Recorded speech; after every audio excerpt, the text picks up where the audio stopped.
بیٹھا اصول فقہ پڑھی ہے، اگر کتاب و سنت کی فقہ ہی حاصل نہیں ہونی ہے، سمجھ بوجھ ہی نہیں لینی ہے، پھر وہ مقلد کا مقلد رہنا ہے، کیونکہ مجتہد کا متضاد مقلد اور مقلد کا متضاد مجتہد ہے۔ 8 سال مدرسوں میں پڑھ کے دال کھا کے زکات کا مال کھا کے پھر بھی وہ مقلد کا مقلد باہر نکلے، حضور کوئی سانو بھی کتاب و سنت دا مسئلہ دسو نا۔ نہیں یار میں تو مڑ مقلد ہاں، مینوں تو سمجھ کوئی نہیں، قرآن و سنت عربی چ نے ہن کی کڑی مڑ مشکل ہے، جو امامہ آکھیا سی تو وہ کرنا ہے، نہ پیو پڑھی نہ دادے پڑھی، ساڈے کتھوں سر چ وڑی پیچھے امام دے وچ کماد دے، اللہ اکبر۔ نہیں، اللہ اکبر۔ اصول فقہ کی 40 شرطیں میں ذکر کر دوں کہ جس کو اپنانے کے بعد ایک طالب علم مجتہد بنتا ہے، مجتہد کی شروط کتنی ہیں؟ لو بھائیو، بال آپ کے کوٹ میں، اگر بات غلط ہو تو ابھی بول دیجئے گا، جانے کے بعد نہ کہنا نہیں جی 2 نمبری کر گیا سی۔ بھائیو، مجتہد بننے کی پہلی شرط جو میں شرطیں پیش کر رہا ہوں نور الانوار سے ہیں، الرسالہ سے امام شافعی کی، امام غزالی کی مستصفیٰ سے ہے، ابن قدامہ کی روضۃ الناظر سے ہے، آمدی کی الاحکام سے ہے، ابن اعظم کی الاحکام سے ہے، جمع الجوامع سے ہے، امام غزالی کی المحصول سے ہے، کشف الاسرار سے ہے، اور تحسیر التحریر سے ہے، فواتح الرحمود سے ہے، معالم و اصول الفقہ للجیزانی سے ہے، امام شاطبی کی موافقات سے ہے، امام بالی کی مختصر سے ہے، امام طوفی کی مختصر سے ہے، امام شوکانی کی ارشاد الفحول سے، اور ابن النجار کی شرح الکوكب المنیر سے، البحر المحیط سے، اور اصول الشاشی سے۔ اتنی کتابوں سے مستنبط یہ اصول اور یہ شرطیں کہ مجتہد بننے کے لیے پہلی شرط یہ ہے ان یکون مسلمن، کہ مجتہد وہ بن سکتا ہے جو مسلمان ہو۔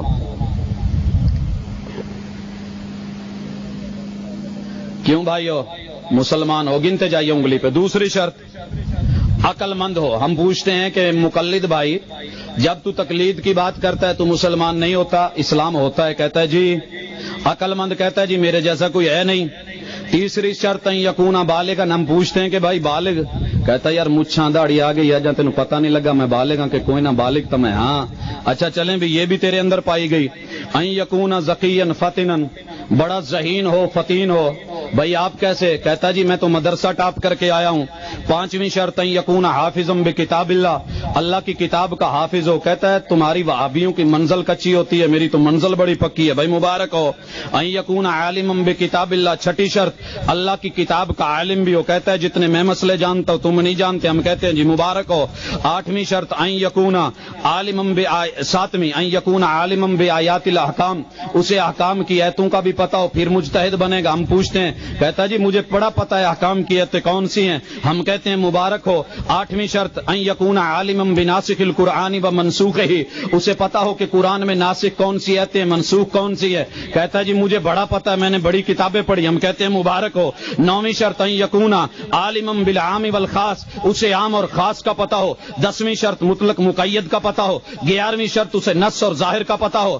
حضرات یہ لفظ سن کے آپ عام لوگ گھبرا جائیں گے، یہ کیا بول رہا ہے؟ یہ میں وہ بول رہا ہوں جو مدرسوں کے اندر شرطیں لگا لگا کے بندہ تیار کیا جاتا ہے، ریگ مال مار مار کے رگڑ رگڑ کے پالش کر کے باہر نکالا جاتا ہے۔ جب 40 شرطیں پوری کرنے کے بعد مدرسے کے باہر آتا ہے، کہتا ہے جناب میری کی مجال کہ میں مجتہد ہو کے اجتہاد کراں، میں تو مقلد ہاں، حضرت انہی دا میں تو انہاں دی مننی ہے جویں انہاں آکھی ہے، مینوں مڑ کی پتہ جو عربی دا کی ہوندا ہے۔ ہاں ہاں نہیں پتہ تو آ۔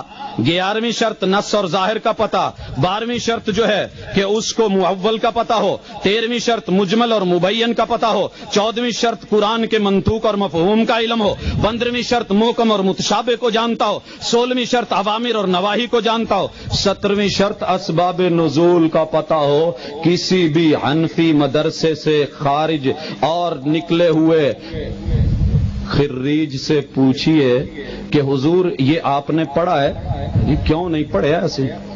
ایک مڑ گل ہے، فلانا استاداں کول پڑھیا ہے، فلانی گدی کول پڑھیا ہے، آپ پڑھا ہے تو آگے بڑھ۔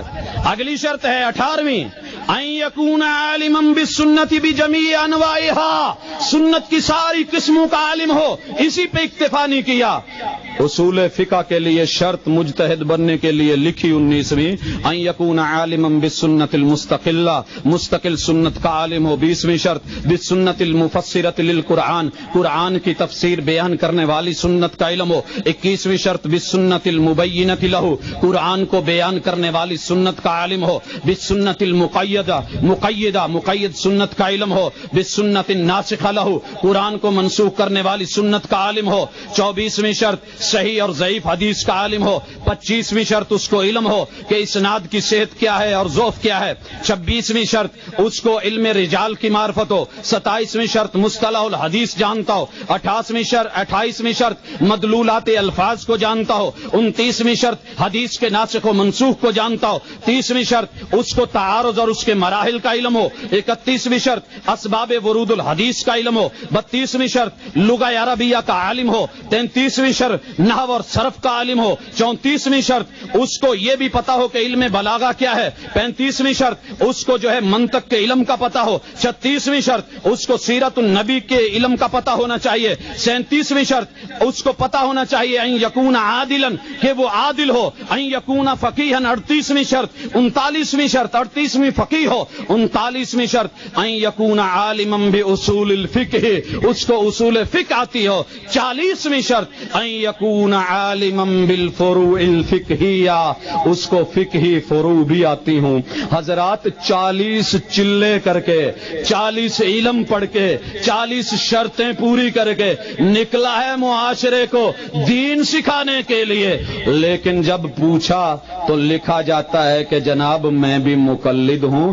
تیرے 8 سال پڑھنے کا فائدہ، استادوں کے پڑھانے کا فائدہ، شرطیں بنانے کا فائدہ، ان کو فٹ کرنے کا فائدہ، عربی سے اردو ٹرانسلیٹ کرنے کا فائدہ، اور پھر جو ہے 8 سال تک تجھے کلاسوں میں چٹائیوں پہ بٹھا کے تجھے رٹا لگوانے کا فائدہ۔ باہر نکل کے تو کہہ رہا ہے جی میں کسی قابل ہی نہیں۔ وہ فیکٹری بند ہو جانی چاہیے کہ جس کے پنکھے ہوا کے لیے بنائے جائیں، لیکن جب چلے تو ہوا ہی نہ دے سکے۔